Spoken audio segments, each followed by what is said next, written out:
¿Soy la mala por pedirle a mi prometido que pague mi deuda estudiantil antes de casarnos? Me echó, con una maleta en la mano, la ropa apretada en bolsas plásticas y los ojos hinchados de tanto llorar. Me vi reflejada en la puerta de vidrio de su edificio, bajo una lluvia fina que hacía que todo se sintiera más miserable. No gritó. No me insultó. Solo dijo, lárgate de mi casa. Y lo hizo con una calma que dolió más que si me hubiera gritado. Y todo por una pregunta, una maldita pregunta. ¿Podrías ayudarme con mi deuda estudiantil antes de casarnos? Pero para que eso tenga sentido, tengo que volver al principio. A cuando todavía creía que el amor era suficiente para cubrir las grietas. Me llamo Laura, tengo 26 años, y hace 2 años conocí a un hombre de 30 que parecía sacado de un catálogo de estabilidad emocional. Nos presentó una amiga, y desde el primer momento me pareció alguien diferente. Atento, caballeroso, con sentido del humor. Un hombre que ya tenía su vida hecha, casa propia, auto nuevo, ahorros suficientes como para no preocuparse por nada. Yo tenía lo opuesto. Estudié con becas, viví con roomies, trabajé en cafés, hice malabares para terminar la carrera y ahora tengo un empleo medio decente que apenas me alcanza para sobrevivir. Lo que nunca logré sacarme de encima fue el préstamo estudiantil. Una deuda que me sigue como una sombra. Siempre ahí, recordándome que estoy atrás en la carrera de la vida. Durante esos 2 años de relación, él fue un verdadero apoyo. Me acompañó cuando estaba deprimida por el trabajo, me regalaba flores los viernes, incluso me ayudó con algún gasto cuando me quedaba sin aire. Cuando me propuso matrimonio hace unos meses, lloré. No por sorpresa, sino porque por fin sentía que la vida me sonreía un poco. Después de eso, me mudé a su casa. Me insistió, no tiene sentido que sigas gastando en alquiler. Vivir con él fue un respiro. Ya no tenía que preocuparme por la luz, el gas o el wifi. Me empecé a sentir segura. Por primera vez en mucho tiempo, pude dormir sin sentir ese nudo en el pecho por las finanzas, pero la deuda seguía ahí. Silenciosa. Agazapada. Como un recordatorio de que esa paz era prestada. Nunca se lo mencioné directamente. Quería pagarla por mi cuenta. Quería demostrar que no necesitaba que me salvara, hasta que una noche, salí con mis amigas. Y todo cambió. Estábamos tomando unos tragos cuando una de ellas, medio en broma, medio en serio, soltó. Ahora que te vas a casar con él, supongo que te olvidas de la deuda, ¿no? Le pregunté qué quería decir y se rió. Laura, por Dios. El tipo gana súper bien, vive solo, no tiene hijos, no tiene deudas. Si te ama, lo mínimo que puede hacer es ayudarte a empezar de cero. Otra amiga saltó. Mi ex me pagó la mitad de la mía solo por salir conmigo. Imagínate lo que podría hacer tu prometido que ya te tiene viviendo con él. Y así, entre risas y cócteles, empezó a formarse una idea que nunca antes había querido contemplar. ¿Y si pedirle ayuda no era tan descabellado? ¿Y si era una muestra de confianza? ¿Y si no hacerlo era dejar pasar la única oportunidad real de liberarme? Yo no lo sabía entonces, pero esa noche, sin darme cuenta, había dado el primer paso hacia el borde del abismo. Esa fue la palabra que usé más tarde para describir lo que sentí cuando todo empezó a desmoronarse, aunque en ese momento no lo parecía. En ese instante, todavía pensaba que lo tenía todo bajo control. Que podía tener esta conversación sin arruinar lo que habíamos construido. Me repetía a mí misma que no era una exigencia. Era solo una conversación honesta entre dos personas que iban a casarse. Pero también me repetía las frases de mis amigas. Una y otra vez.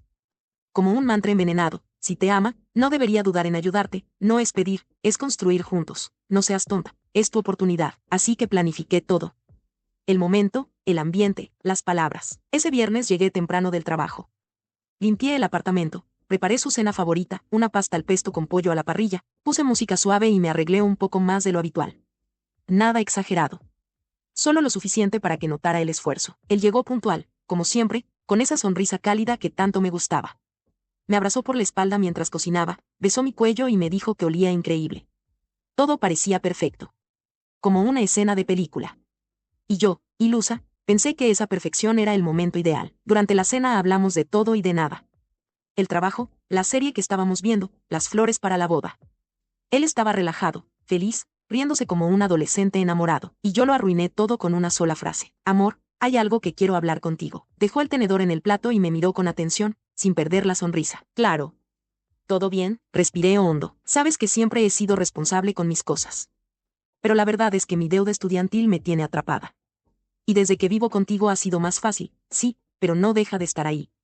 Me he sentido muy estresada y no puedo dejar de pensar en eso, y en cómo empezar bien esta nueva etapa contigo. Asintió, tomándome la mano. Te entiendo, mi vida. Y sabes que estoy aquí para apoyarte. Si quieres, puedo prestarte el dinero sin intereses. Así dejas de pagarle al banco y me vas pagando a mí de a poco, sin presión. Además, sabes que cuando estemos casados, yo me encargo de todos los gastos. Vas a poder enfocarte en pagar eso sin preocuparte por nada más. Yo parpadeé. Ese no era el plan. Eso no era lo que mis amigas habían dicho que debía aceptar. Un préstamo seguía siendo deuda. No quiero seguir debiéndole a nadie, le dije, tratando de mantener la calma. Quiero empezar sin cargas. Ser libres los dos. Me soltó la mano con delicadeza. Laura, no se trata de que no quiera ayudarte. Pero eso es algo que tú debes resolver. Puedo facilitarte todo, pero no voy a asumir esa deuda por ti. No porque no te ame, sino porque no me parece correcto. Es un tema de principios, y algo en mí y se rompió un poco. No grité. No lloré. Solo sentí ese vacío desagradable que aparece cuando uno se da cuenta de que las cosas no van como las planeó. ¿Ni siquiera considerarías pagarlo como regalo de boda? Pregunté, intentando que sonara liviano, como una broma. No lo fue. Él negó con la cabeza. Laura, te lo digo con cariño, eso sería cruzar una línea que no quiero cruzar. No es por ti, es por mí. No quiero comenzar nuestro matrimonio con ese desequilibrio. Y entonces, por primera vez, me sentí como si estuviera con un extraño. No dormimos abrazados esa noche. Y al día siguiente, desayunamos en silencio. Volví a hablar con mis amigas ese fin de semana. Les conté todo. Esperaba que me dijeran que tal vez había exagerado, que entendían su postura. Pero no. Me miraron con indignación. ¿Y todavía piensas casarte con él? Preguntó una, frunciendo el ceño. Ese tipo no te ama. Solo te está usando para no sentirse solo. Dale un ultimátum, dijo otra. Si no paga eso, o al menos la mitad antes de la boda, entonces no vale la pena. No pierdas tu tiempo con alguien que no cree en invertir en ti. Y yo, empecé a creerles. Creerles fue mi error más grande. Hasta ese punto, aún tenía dudas. Aún pensaba que tal vez estaba exagerando, que tal vez estaba dejando que voces externas interfirieran en una relación que, hasta entonces, había sido sana y equilibrada. Pero después de esa charla con mis amigas, algo cambió. Empecé a mirar a mi prometido con otros ojos. No con amor, sino con sospecha, con desconfianza. Como si estuviera fallándome. Ellas me convencieron de que si él no estaba dispuesto a ayudarme con algo tan importante antes de casarnos, entonces nunca lo haría después. Que era mejor saber ahora, antes de estar atada legalmente a alguien que no veía mi bienestar como parte del suyo. Así que hice lo que nunca había pensado hacer. Preparé un ultimátum. No quería que sonara como una amenaza, pero no encontré otra manera. Me pasé días practicando cómo decirlo. Cómo justificarlo. Cómo envolverlo en una capa de racionalidad para que no sonara como una exigencia. Pero por dentro, sabía que eso era exactamente lo que era. Una noche, 3 meses antes de la boda, le pedí que habláramos seriamente. No podemos seguir así, empecé. Estamos incómodos, distantes. Y la boda está cada vez más cerca. Lo sé, dijo él, serio pero sereno. Yo también lo siento. Por eso mismo, necesito que me ayudes. De verdad. Que pagues mi deuda, o al menos la mitad antes de casarnos. Necesito saber que puedo contar contigo. Que me amas lo suficiente para hacer esto por mí. El silencio fue ensordecedor. Podía oír mi propio corazón retumbando en los oídos. Laura, empezó. Te amo. Pero eso que estás pidiendo no es una prueba de amor. Es dinero. Y por más que te quiera, no puedo aceptar que nuestro matrimonio comience con esa presión financiera. Ya te dije que quiero ayudarte, puedo prestarte, puedo cubrir todos los gastos del hogar, puedo darte todas las facilidades del mundo, pero no voy a pagar una deuda que no es mía. Y entonces, sin pensarlo, le solté la bomba. Si no lo haces, no me voy a casar contigo. Sus ojos se abrieron, incrédulos. ¿Estás hablando en serio? Sí. Necesito esto. No puedo seguir adelante si siento que no estás dispuesto a apoyarme en algo tan importante. Lo vi cerrar los ojos por un segundo. Como si necesitara contener algo dentro de sí. Cuando los abrió, ya no había calidez en su mirada. Solo decepción. No puedo creer que estés haciendo esto, dijo, en voz baja. ¿En serio estás dispuesta a destruir lo que tenemos por dinero? No es por dinero, le grité. Es por lo que representa. Es por sentirme acompañada, respaldada. Es por saber que estamos en esto juntos. ¿Juntos? Repitió. ¿Desde cuándo estar juntos significa que uno tiene que pagar las consecuencias de las decisiones del otro? Me levanté del sofá. Sentía que la sangre me hervía. Que él no entendía. Que no quería entender. ¿Sabes qué? Está bien. No lo hagas por la deuda. Hazlo por mí. Porque me está consumiendo. Porque no quiero entrar a nuestro matrimonio cargando con esto. Y yo no quiero entrar a nuestro matrimonio sintiéndome forzado a hacer algo que va contra lo que creo. Nos miramos durante unos segundos. Él estaba firme. Yo, temblando, y entonces lo hice. Le di una bofetada. No fue fuerte. No fue premeditada. Fue un estallido de frustración. De rabia. De sentir que todo se estaba escapando de las manos. Se quedó inmóvil. Me miró, incrédulo. Tú sabes que no tolero esto, dijo con voz tensa. por respeto, no te devolveré el golpe. Pero se acabó. Lárgate de mi casa. ¿Qué? ¿Vas a arruinar todo por esto? No, Laura. Tú lo arruinaste. Desde el momento en que permitiste que otras personas opinaran más que tu pareja. Desde que me miraste no como tu compañero, sino como tu cajero. Desde que levantaste la mano, intenté detenerlo. Me acerqué. Pero él ya estaba recogiendo mis cosas. Se cancela la boda, dijo sin titubear. Y espero que encuentres lo que yo no te pude dar. Esa noche, con el corazón roto, la cara empapada de lágrimas, y una maleta mal cerrada, salí de su vida.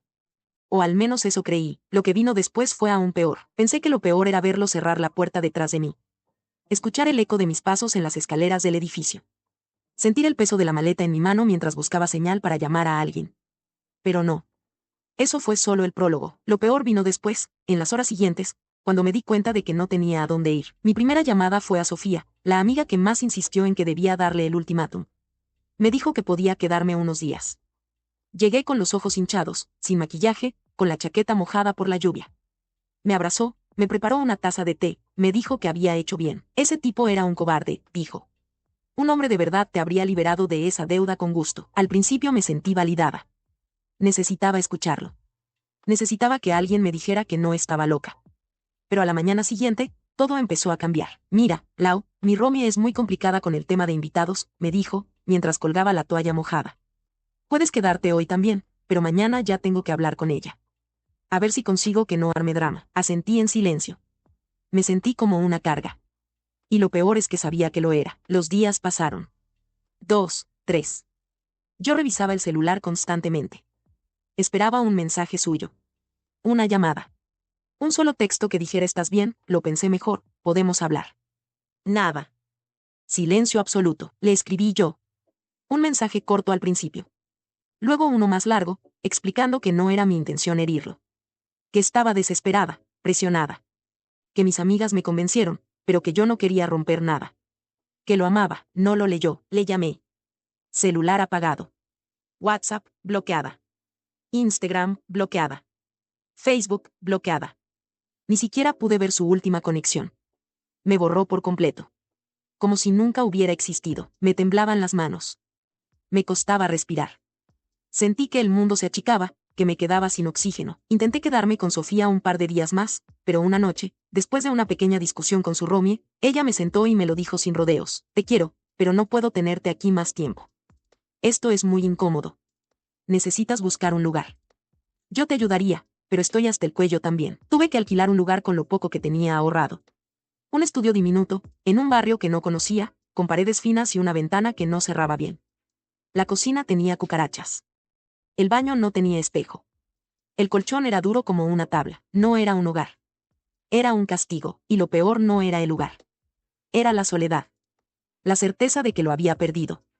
Que no era una pelea más. Que esta vez, de verdad, había destruido algo valioso. Volví a reunirme con mis amigas un fin de semana. Necesitaba apoyo, aunque fuera emocional. Pero lo que encontré fue otra cosa. ¿Y todavía estás así por ese tipo? Preguntó una, con una carcajada. Con suerte vas a encontrar a alguien mejor, dijo otra. Igual te convenía salir de eso.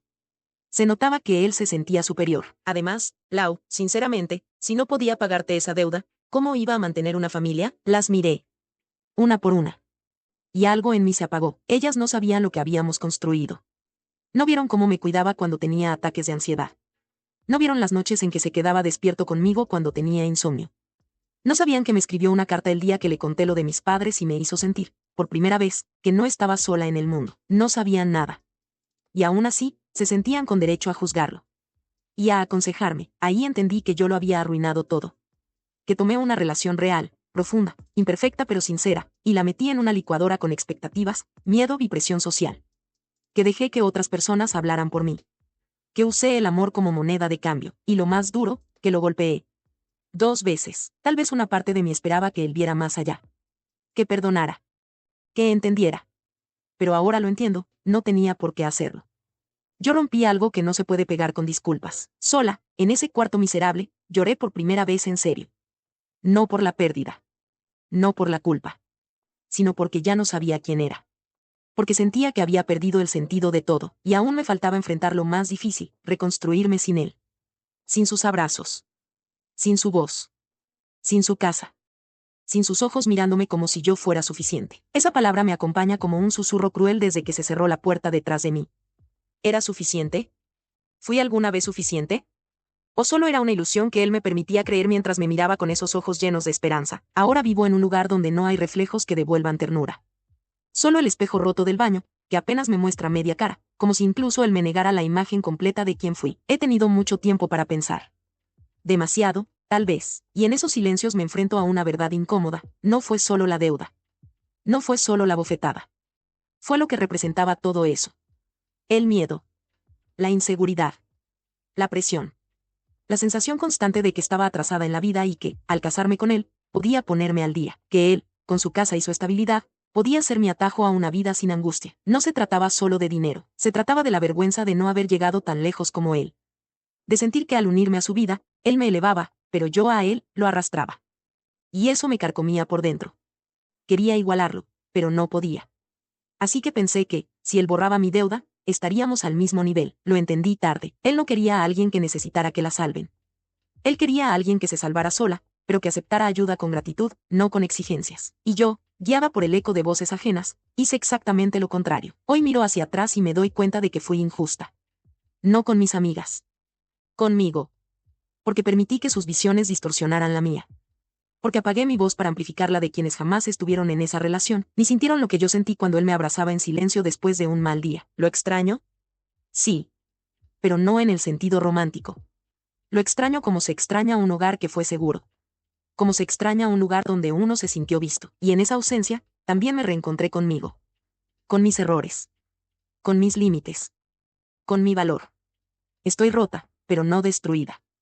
Estoy aprendiendo a vivir con menos, a quererme sin condiciones, a perdonarme aunque todavía no sepa cómo hacerlo del todo. Y a veces me pregunto, si los roles hubieran sido al revés, si yo fuera la que tiene ahorros, casa, estabilidad, y él me hubiera pedido que le pagara su deuda, ¿lo habría hecho? ¿O también habría sentido que era demasiado? ¿Que no era justo? ¿Que el amor no se mide en cifras? No tengo la respuesta. Pero quizás eso también dice algo de mí. ¿Soy la mala? Tal vez no, pero al menos ahora sé que el amor no se exige. Se construye, y que el verdadero costo de perder a alguien no siempre se mide en dinero.